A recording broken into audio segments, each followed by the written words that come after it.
ओम नमः शिवाय। शिव जी सदा सहाय। ओम नमः शिवाय। गुरु जी सदा सहाय। संगत जी, आपको पता है जो नई नई संगत जी जुड़ी है वो कहते हैं ना कि गुरु जी कहते हैं कि सत्संग में आके चुप बैठो, किसी से बात मत करो, सेल फोन का यूज़ मत करो। संगत जी और गुरु जी एक बात कहते हैं कि कभी भी चुगली चर्चों में ध्यान मत दो। कोई अगर किसी की चुगली सुनता है, कोई अगर किसी की चीज़ें सुनता है तो संगत जी उसको बहुत परेशानी होगी, क्योंकि उसके बुरे कर्म वो अपने सर ले रहा है और अपने अच्छे कर्म खराब कर रहा है।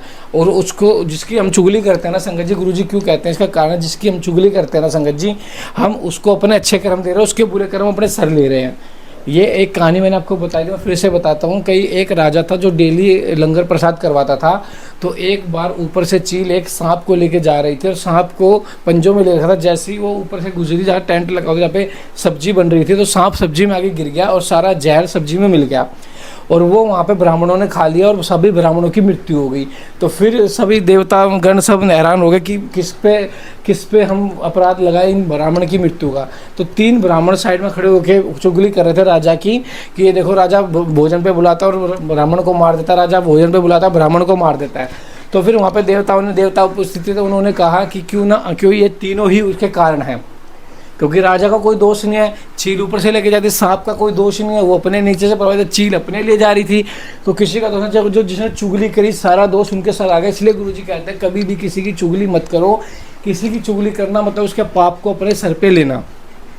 तो संगत जी पाठ को एंड तक जरूर सुने। और 7 जुलाई लंगर सेवा होगी संगत जी। जय गुरु जी, शुक्राना गुरु जी। ओम नमः शिवाय। शिव जी सदा सहाय। ओम नमः शिवाय। गुरु जी सदा सहाय। जय गुरु जी। जय गुरु जी। देवताओं और दानवों का युद्ध, शंखचूड़ के साथ वीरभद्र का संग्राम, पुनः उनके साथ भद्रकाली का भयंकर युद्ध करना और आकाशवाणी सुनकर निवृत्त हो रहा शिव जी का शंखचूड़ के साथ युद्ध और आकाशवाणी सुनकर युद्ध से निवृत्त हो विष्णु को प्रेरित करना, विष्णु द्वारा शंखचूड़ के कवच और तुलसी के सील का अपहरण, फिर रुद्र के हाथों त्रिशूल द्वारा शंखचूड़ का वध, शंख की उत्पत्ति का कथन। संत कुमार जी कहते हैं कि महर्षि जब उस दूत ने शंखचूड़ के पास जाकर विस्तार पूर्वक शिव जी का वचन कह सुनाया तथा तत्वता उनके यथार्थ निश्चय को भी प्रकट किया, तब उसे सुनकर प्रतापी दानव राज शंखचूड़ ने भी परम प्रसन्नता पूर्वक युद्ध को ही अंगीकार किया। फिर तो वह तुरंत ही मंत्रियों से रथ पर जा बैठा और उसने अपनी सेना को शंकर के साथ युद्ध करने के लिए आदेश दिया। इधर अखिलेश्वर शिव जी ने भी तत्काल ही अपनी सेना को तथा देवों को आगे बढ़ने की आज्ञा दी और स्वयं भी लीलावश युद्ध के लिए सन्नद्ध हो गए। फिर तो शीघ्र ही युद्ध आरंभ हो गया। उस समय नाना प्रकार के रणवाद बजने लगे, वीरों के शब्द और कोलाहल चारों ओर गूंज उठे। मुने इस प्रकार देवताओं और दानवों का परस्पर युद्ध होने लगा। उस समय वे दोनों सेनाएं धर्मपूर्वक जूझने लगी। स्वयं महेंद्र वर्ष पूर्वा के वर साथ लड़ने लगे और विपरीत के साथ सूर्य का धर्म युद्ध होने लगा। विष्णु दम के साथ भीषण संग्राम करने लगे। कालासुर से, काल गोकर्ण से, अग्नि कालिकेय से, कुबेर मय से विश्वकर्मा, भयंकर से मृत्यु, संहार से यम, काला अंबिक से वरुण और चंचल से वायु, घट पृष्ठ से बुध, रक्ताक्ष से शनैचर, रत्नासार से जयंत, वर्चागणों से वसुगण, दोनों दीप्तिमानों से दोनों, अश्विनी कुमार, धूमर से नलकुबुर, धुरंधर से धर्म, गणकाक्ष से मंगल, शोभाकर से वैश्वानर, पीपेट से मनमथ, गोकामुख, चूर्ण, खड़ग, धूमर, सहर, प्रतापी, विषय और पलाश नामक असुरों से 12 आदित्य धर्म पूर्वक लोहा लेने लगे। इस प्रकार शिव की सहायता के लिए आए हुए अमरों का असुरों के साथ युद्ध होने लगा। 11 महारुद्र महान बल पराक्रम से संपन्न 11 भयंकर असुर वीरों से भिड़ गए। उग्र और चंड आदि के साथ, महामणि राहु के साथ चंद्रमा और शुक्राचार्य के साथ बृहस्पति धर्म युद्ध करने लगे। इस प्रकार उस महायुद्ध में नंदीश्वर आदि सभी शिवगण श्रेष्ठ दानवों के साथ संग्राम करने लगे। विस्तार भय से उनका पृथक वर्णन नहीं किया गया है। मुने उस समय सारी सेनाएं निरंतर युद्ध में व्यस्त थी और शंभु काल्यासुत के साथ वट वृक्ष के नीचे विराजमान थे। उधर शंखचूड़ भी रत्नाभरणों से विभूषित हो करोड़ों दानवों के साथ रमणीय सिंहासन पर बैठा हुआ था। फिर देवताओं तथा असुरों में चिरकाल तक अत्यंत भयानक युद्ध होता रहा। तदंतर शंखचूड़ भी आकर उस भीषण संग्राम में जुट गया। इसी बीच महाबली वीरभद्र समर भूमि में बलशाली शंखचूड़ से जा भिड़े। उस युद्ध में दानवराज जिन जिन अस्त्रों की वर्षा करता था उनको वीरभद्र खेल ही खेल में अपने बाणों से काट डालते थे। व्यास जी, इसी समय देवी भद्रकाली ने समर भूमि में जाकर बड़ा भयंकर सिंहनाद किया। उनके उस शब्द को सुनकर सभी दानव मूर्छित हो गए। उस समय देवी ने बारंबार अट्टहास किया और मधुपान करके वे उनके मुहाने पर नृत्य करने लगी। उनके साथ ही उगद दृष्टा, उगद दंडा और कोटवी ने भी मधुपान किया तथा अन्य देवियों ने भी खूब मधु पीकर युद्ध स्थल में नाचना आरंभ किया। उस समय शिवगणों तथा देव के दलों में महान कोलाहल मच गया। सारा सुर समुदाय बहुत प्रकार से गर्जना करता हुआ हर्षमगन हो गया। तदंतर काली ने शंखचूड़ के ऊपर प्रलयकालीन अग्नि की शिखा के समान उदित आग्नेयास्त्र चलाया, परंतु दानवराज ने वैष्णव शास्त्र से उसे शीघ्र ही शांत कर दिया गया। तब देवी भद्रकाली ने उस पर नारायण शास्त्र का प्रयोग किया। वह अस्त्र दानव शत्रु को देखकर बढ़ने लगा। तब प्रलयकाल अग्नि की ज्वाला के समान उद्दीप्त होते हुए नारायण शास्त्र को देखकर शंखचूड़ दंड की भांति भूमि पर लेट गया और बारंबार प्रणाम करने लगा। तब उस दानव को नम्र हुआ देखकर वह अस्त्र निवृत्त हो गया। तत्पश्चात देवी ने उस पर मंत्र पूर्वक ब्रह्मशास्त्र छोड़ा। उस अस्त्र को प्रज्वलित होता हुआ देखकर दानवराज ने भूमि पर खड़े हुए उसे प्रणाम किया और ब्रह्मशास्त्र से उसका निवारण कर दिया। तदंतर वह दानवराज कुपित हो उठा और वेग पूर्वक अपने धनुष को खींचकर देवी के ऊपर मंत्र पाठ करते हुए दिव्य शस्त्रों की वर्षा करने लगा। भद्रकाली समर भूमि में अपने विस्तृत मुख को फैलाकर उन अस्त्रों को निगल गई और अट्टहास पूर्वक गर्जना करने लगी, जिससे दानव भयभीत हो गए। तब शंखचूड़ ने काली के ऊपर 100 योजन लंबी शक्ति से वार किया, परंतु देवी ने अपने दिव्य शस्त्र समूह से उसके 100 टुकड़े कर दिए। यो उन दोनों में चिरकाल तक युद्ध होता रहा और सभी देवता तथा दानव दर्शक बनकर उसे देखते रहे। अंत में देवी ने महान कोपावेश से उस पर वेगपूर्वक मुष्टि प्रहार किया।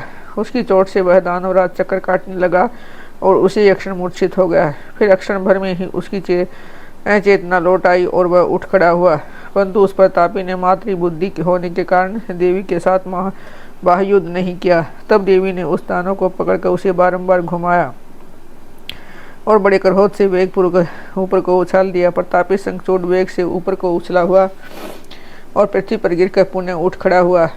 उस महायुद्ध में वह तनक भी भ्रांत नहीं हुआ था, बल्कि उसका मन प्रसन्न था। तत्पश्चात वह भद्रकाली को प्रणाम करके बहुमूल्य रत्नों द्वारा निर्मित अपने परम मनोहर विराजमान विमान पर जा बैठा। उद्रकाली का मुख से विहिल होकर दानवों का रक्तपान करने लगी। उसी अवसर पर वहाँ यूँ आकाशवाणी हुई कि ईश्वरी अभी रणभूमि में सिंहनाद करने वाले 1.5 लाख दानवेंद्र और बचे हैं।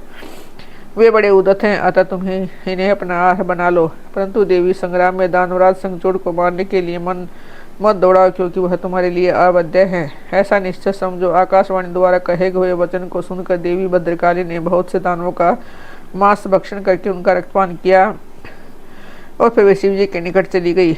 वहाँ उन्होंने पूर्वापर के क्रम से सारा युद्ध वृत्तांत कहे सुनाए। व्यास जी ने पूछा कि महान बुद्धिमान संत कुमार जी, काली का यह कथन सुनकर महेश्वर ने उस समय क्या कहा और कौन सा कार्य किया, उसे आप वर्णन करने की कृपा करो, क्योंकि मेरे मन में उसे सुनने की प्रबल उत्कंठा जाग उठी है। संत कुमार जी बोले, मुने शंभु तो जीवों के कल्याणकर्ता परमेश्वर और बड़े लीला विहारी हैं। वे काली द्वारा कहे हुए वचनों को सुनकर उन्हें आश्वासन देते हुए हंसने लगे। तदंतर आकाशवाणी को सुनकर तत्वज्ञान विषाद स्वयं शंकर अपने गणों के साथ समरभूमि की ओर चले और उस समय वे महावृषभ नंदीश्वर सवार थे और उन्हीं के समान पराक्रमी वीरभद्र, भैरव और अक्षत्रपाल आदि उनके साथ थे। रणभूमि में पहुंचकर महेश्वर ने वीर रूप धारण किया और उस समय रुद्र की बड़ी शोभा हो रही थी और वे मूर्तिमान काल से दिख रहे थे। जब शंखचूड़ की दृष्टि शिवजी पर पड़ी तो तब वह विमान से उतर पड़ा और परम भक्ति के साथ दंड की भांति पृथ्वी पर लौटकर उनके सिर के बल उन्हें प्रणाम किया। इस प्रकार नमस्कार करने के पश्चात वह तुरंत ही अपने विमान पर जा बैठा और कवच धारण करके उसने धनुष बाण उठाया। फिर तो दोनों ओर से बाणों की झड़ी लग गई और यो व्यर्थ ही बाण वर्षा करने वाले शिव और शंखचूड़ का वह उग्र युद्ध सैकड़ों वर्षों तक चलता रहा। अंत में युद्ध स्थल में शंखचूड़ का वध करने के लिए महाबली महेश्वर ने सहसा अपना वह त्रिशूल उठा, जिसका निवारण करना बड़े बड़े तेजस्वी के लिए भी अशक्य है। वह तत्काल ही उसका निषेध करने के लिए यो आकाशवाणी हुई, शंकर मेरी प्रार्थना सुनिए और इस प्रकार इस त्रिशूल को मत चलाइए। इस यद्यपि आप अक्षर मात्र में पूरे ब्रह्मांड का विनाश करने में सर्वथा समर्थ हैं, फिर इस अकेले दानव शंखचूड़ की तो बात ही क्या है। तथापि आप स्वामी के द्वारा देव मर्यादा का विनाश नहीं होना चाहिए। महादेव, आप उसको सुनिए और उसे सत्य एवं सफल बनाइए।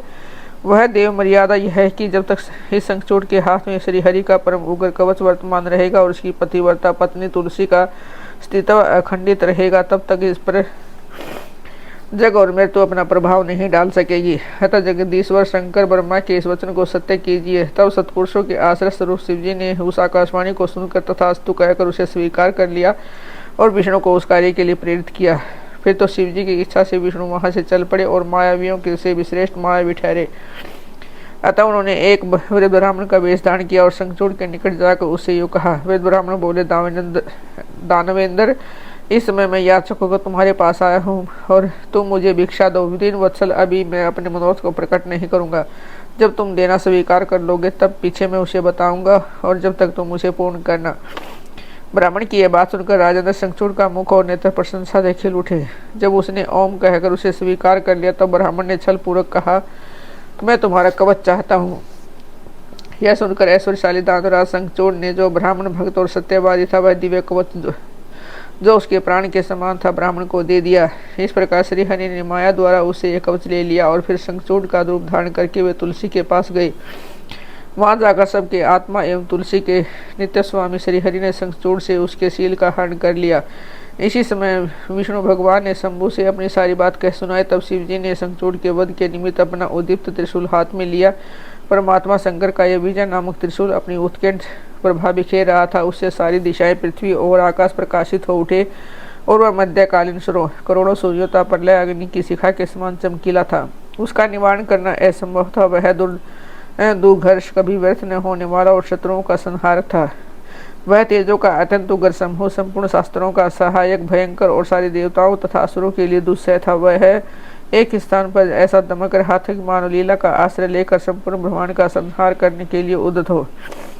उसकी लंबाई 1000 धनुष और चौड़ाई 100 हाथ थी। उस जीव ब्रह्म स्वरूप सूर्य का किसी के द्वारा निर्माण नहीं हुआ था। उसका रूप नित्य था। आकाश में चक्कर काटता हुआ वह त्रिशूल शिव जी की आज्ञा से शंखचूड़ के ऊपर गिरा और उसने उसी क्षण उसे राख की ढेरी बना दिया। विप्र महेश्वर का वह सूर्यमणि के समान वेगशाली था। वह शीघ्र ही अपना कार्य पूर्ण करके शंकर के पास आ पहुंचा और फिर आकाश मार्ग से चला गया। उस समय स्वर्ग में दूध बिंदियां बजने लगी। गंधर्व और किन्नर गाने लगे। देवता मुनियों ने स्तुति करना आरंभ किया और अप्सराएं नृत्य करने लगी।